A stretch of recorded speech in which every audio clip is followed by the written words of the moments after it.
From all over the state competed in the Red Rocks Invitational last Friday in St. George. As Good for Utah's Rick Aaron tells us, one band needed some last-minute help to deliver a peak performance.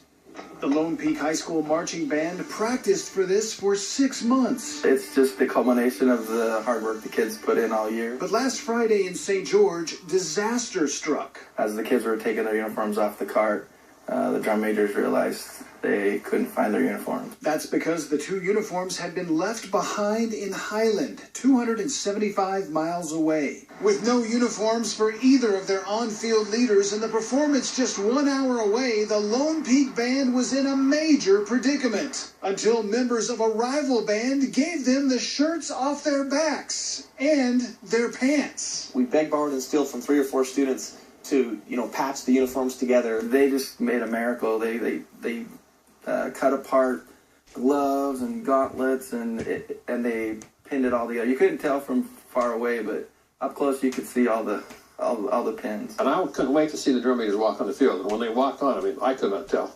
It looked like just their regular uniform. So the band moms pulled off another miracle. And minutes later, the Marching Knights played the show of their lives.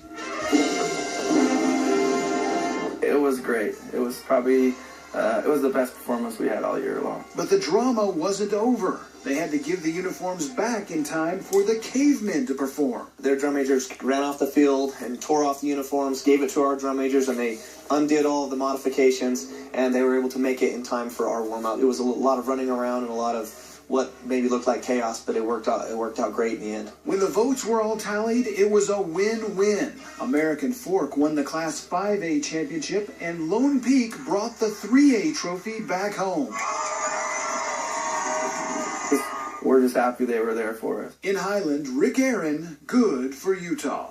A great story. The band directors say it's common for students to accidentally leave items behind. At a competition earlier this year, the American Fork Band borrowed a trombone from Lone Peak. Time now for Utah.